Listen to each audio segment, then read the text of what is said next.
Hi there, and welcome to the first of two videos on the subject of building a tram depot in Tram Fever 2. So let's start with a flat map and put down a standard street with the tramway option and the electric overhead options. Then we're going to paint on some asphalt tarmac on which to place the depot. And the depot I'm using is the Badischer Bahnhof Basel by Hesse James, and it's available as an official mod in the Steam Workshop. It's actually a train depot, so I'm sinking it into the ground a little. Now the depot access and the tracks are all one-way streets, and these can be found in Marc's Tram Streets by Marc 345.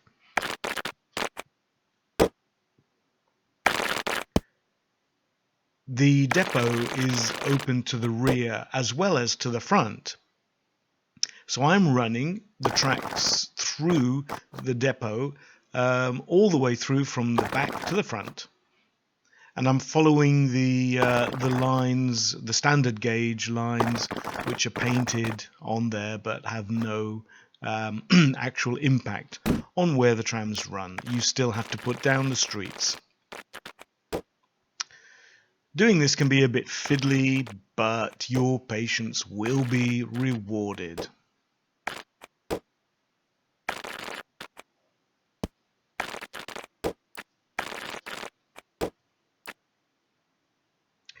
And it's already not looking too bad in my humble opinion.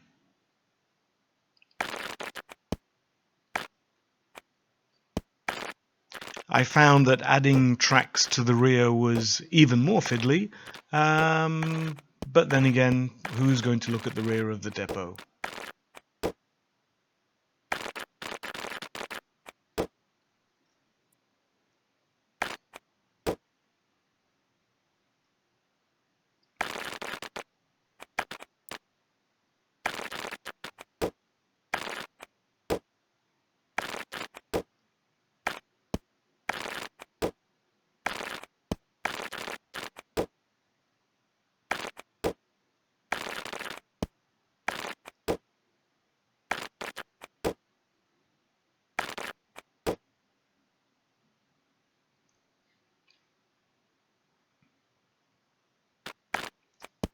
So now it's time to build a turning loop for the trams.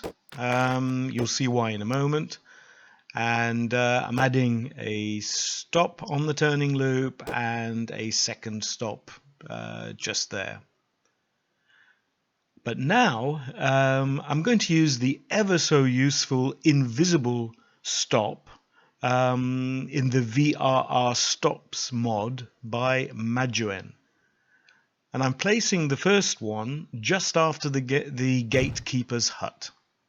Why? Well, quite often trams entering a depot are required to stop.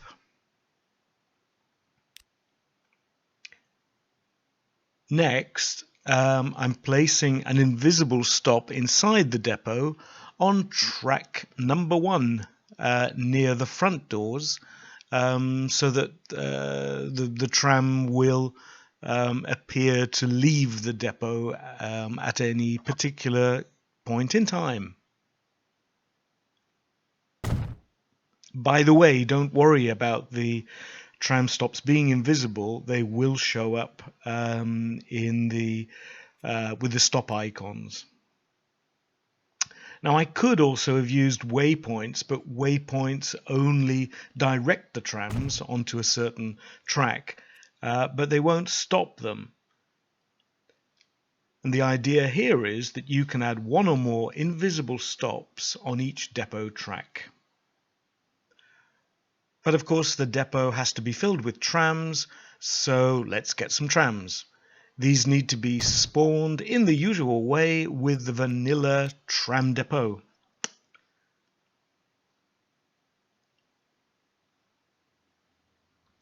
Next up, we're going to have to add some lines. So this is line 1, and it's going to pass through the stops called depot entry and track 1.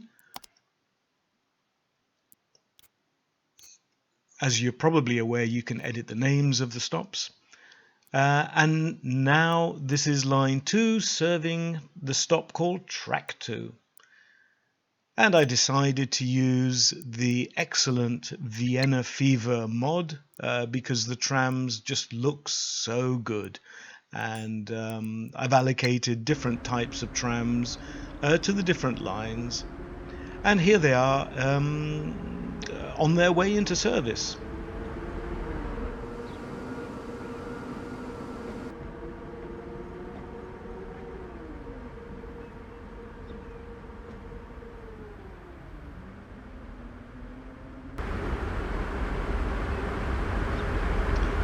As you can see, approaching in the depot, the tram will stop inside on track 1.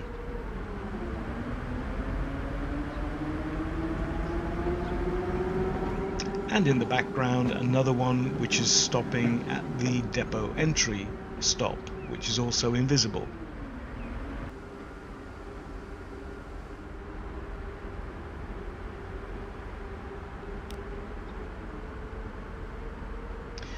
Now, taking things a step further, I'm modifying the length of time at the track 2 stop inside the depot.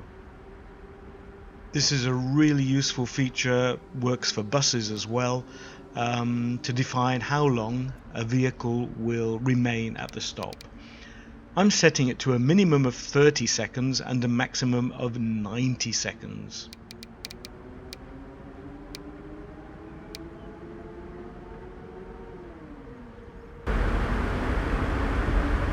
And as you'll be able to see now, the tram on track 2 will stop and it will stay put.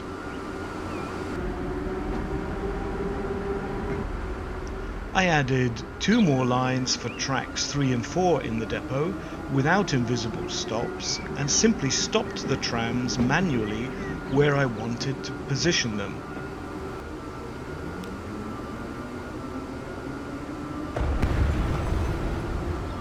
I'm deleting the depot temporarily so that you can see where the trams are and how they're stacking up one behind the other.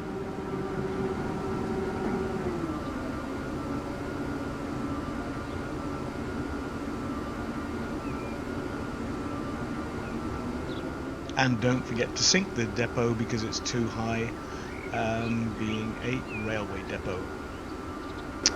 The next video that I'll be doing will extend the depot. It'll double the capacity and include a hidden spawning depot and add some decorations. Anyway, I hope you like what you have seen, and above all, I hope that you experiment with a new tram depot on your own map.